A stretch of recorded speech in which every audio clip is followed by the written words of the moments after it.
परिवार का ध्यान रखते हैं, वैसे ही भैया भगवान का ध्यान भी रखना चाहिए। इनको भी भूख लग रही होगी, इनको भी प्यास लग रही होगी, इनको भी सर्दी लग रही होगी। बेटे का कितना ध्यान रखते हो? ठंड लग रही होगी, स्वेटर लाओ। और भगवान को हम महीने में 4 जोड़ी कपड़े बदल लेते हैं, भगवान को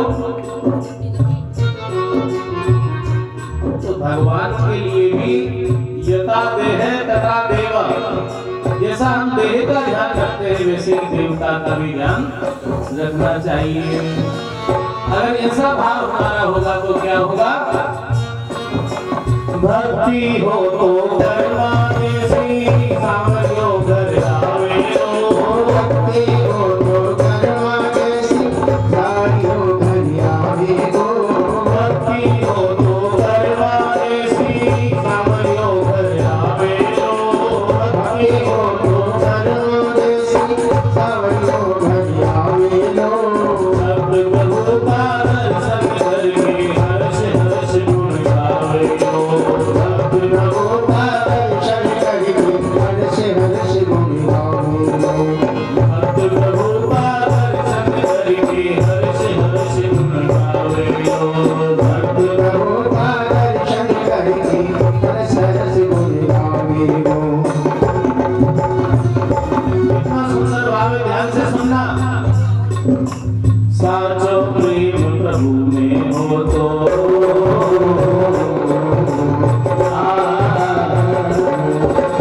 साचो प्रेम प्रभु में हो तो पूरत भोले हमारा नाम घड़ी लावे बेटी आरती।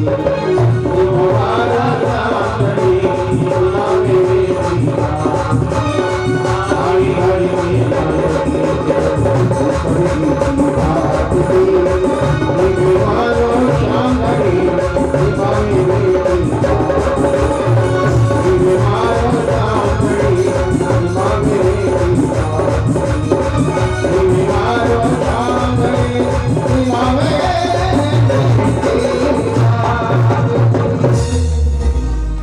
बोली भक्ति वत्सल भगवान की जय। हम क्या कर रहे हैं? गोपाल जी तो हमारे घर में भी है, लेकिन वह शोभनी है। 4 चुनौनी दाने सुबह रख दिए, 4 शाम को रख दिए। जीवो तो ठीक है, नहीं जीवो तो ठीक है।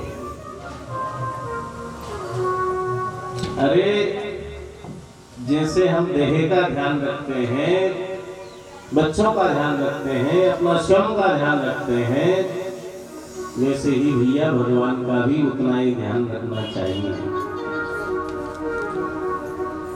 और फिर कई भक्त तो ऐसे और कहते हैं कि महाराज जी क्या बताएं, हमारी तरफ से तो भगवान ने आंख ही बंद कर रखी, हमारी तरफ तो देख ही नहीं रहे हैं। अच्छा, आप अपने आप से ही प्रश्न करना कि हम कितना देख रहे हैं भगवान की तरफ, हम कितना देख रहे हैं। दुनिया में देख रहे हो, लेकिन भगवान की तरफ देखने का, समझने का, सुनने का, उनकी कथाओं में जाने का, तीर्थों में जाने का, सत्संग करने का समय नहीं है। फिर तेरे भगवान हमारी तरफ कहाँ देख रहे हैं? आंखें बंद कर रखी है हमारी तरफ से।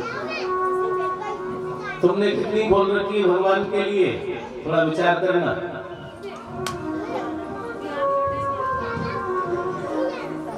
आगे भगवान के अनंत अवतार हुए सज्जनों। हरि अनंत हरि कथा अनंता। 24 अवतारों की कथा कह करके श्रवण करवाई। और श्री व्यास जी महाराज बद्री का आश्रम के पास सरस्वती नदी का तट, जहाँ उद्गम स्थान है, वहीं पर सम्याप्रास आश्रम में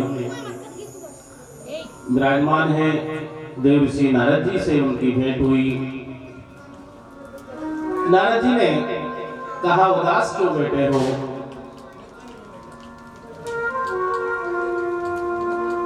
मुझे देखो।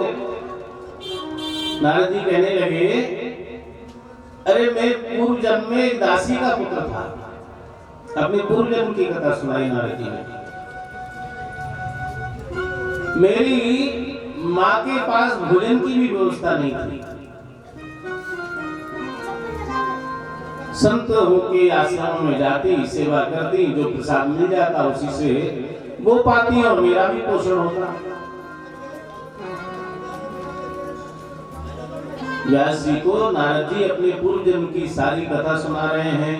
मैं एक दासी का पुत्र था, जिसके यहाँ अन्न की भी कोई व्यवस्था नहीं, संतों के आश्रम में जाकर के सेवा करती, जो प्रसाद मिलता उसको ग्रहण करती, और ऐसे ही मेरा पोषण होने लगा। संतों का संग करने से क्या हुआ? देवर्षि नारद जी कह रहे हैं, व्यास जी, संतों का संग करने से मेरी वृत्ति बदल गई, मेरा भाव बदल गया, और संतों के जैसे ही मैं भी भगवान के चरणों में मेरा भी मन लगने लग गया। संतों के बचे हुए प्रसाद को, उच्चिष्ट प्रसाद को मैंने ग्रहण किया तो मेरा मन पावन हो गया और परमात्मा के श्री चरणों में मन लगने लग गया। संत जब जाने लगे, मैंने कहा मुझे भी ले चलो अपने साथ, में भजन करूंगा। नहीं बेटा, अभी तुम्हारी माँ है और माँ की सेवा करना परम कर्तव्य है, माँ की सेवा करो, अभी तो यही कर्तव्य है तुम्हारा, यही धर्म है। एक दिन क्या हुआ देवर्षि कि मेरी माँ गाय धोने के लिए गई और गाय धोते समय घास फूस में से न जाने कहां से एक सर्प आया और सर्प ने आकर के मेरी माँ को, माँ के पैर में डस लिया। मेरी माँ मृत्यु को प्राप्त हुई।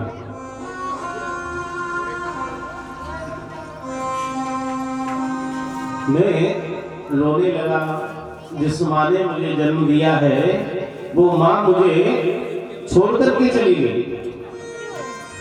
एकदा निर्गितां गेहा दुहन्ति निशिगां पति सर्पो दस्पता स्पृष्टः कर्पणां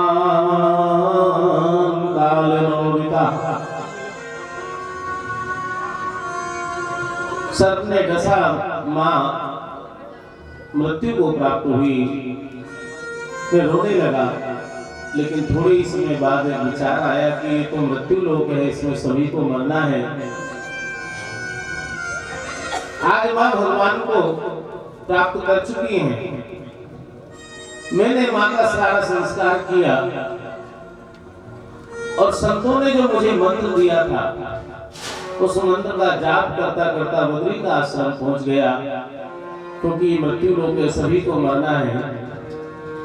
अब माँ नहीं है तो मैं बंधन से मुक्त हो गया। अब बद्री का आश्रम में जाकर के मैंने भजन किया, तो भजन करने का प्रभाव क्या हुआ? जो संतों ने मुझे मंत्र दिया था, ओम नमो भगवते वासुदेवाय, उस मंत्र का जाप किया, अहरनिश जाप किया, तो भगवान ने बहुत समय तक जाप करने के बाद भी मुझे दर्शन नहीं दिया। आकाशवाणी हुई कि बालक, अभी तुम्हारे कर्म शेष हैं। कब दर्शन होगा? कि जब तुम इस शरीर का परित्याग करोगे, दूसरा जन्म लोगे, तब जाकर के तुम मेरा दर्शन कर पाओगे। ये बात भगवान ने आकाशवाणी के द्वारा कही। तो व्यास जी से नारद जी क्या कह रहे हैं कि दुनिया तो सब लोग, जगत के सारे जीव तो जिंदा रहने के लिए भगवान से प्रार्थना करते हैं, भगवान हमारे सब दुख दूर हो जाए, सभी प्रकार के कष्टों से मुक्त हो जाएं और हम कभी मरे नहीं। सुख संपत्ति घर आवे, कष्ट मिटे तन का। रोज रोज यही तो कहते हैं भगवान से, कष्ट मिटे तन का, कभी नहीं मरे, कोई कष्ट भी नहीं आए। लेकिन नारद जी कह रहे हैं, व्यास जी हमने क्या किया? हम भगवान से अब प्रार्थना क्या करने लगे कि प्रभु अब ऐसी कृपा कर दो कि जल्दी से मर जाए, ये शरीर शांत हो जाए, दूसरा जन्म हो जाएगा, तब जाके भगवान हमें दर्शन देंगे। तो जा मरवे से जग डरे मेरे वो आनंद, कब मरी हो कब भेटी हो पूर्ण ब्रह्मानंद। जिस मरने से जगत डरता है, प्रभु ऐसी कृपा कर दो कि अगर मैं मर जाऊं तो मेरे आनंद हो जाए। क्यों? क्योंकि दूसरा जन्म होगा तब जाकर के मुझे भगवान दर्शन देंगे। कब मरी हो, कब भेंटी हो, कब भगवान से भेंट हो, और भेंट कब होगी? जब मरूंगा तब। भगवान ऐसी कृपा करो जल्दी मर जाऊं। और एक दिन ऐसा ही आया, भगवान ने कृपा की और उस शरीर को छोड़ दिया। और दूसरा जब जन्म हुआ मानस पुत्र के रूप में मेरा जन्म हुआ, और वही दासी का पुत्र देखिए भगवान के भजन और संतों की कृपा का फल, संतों का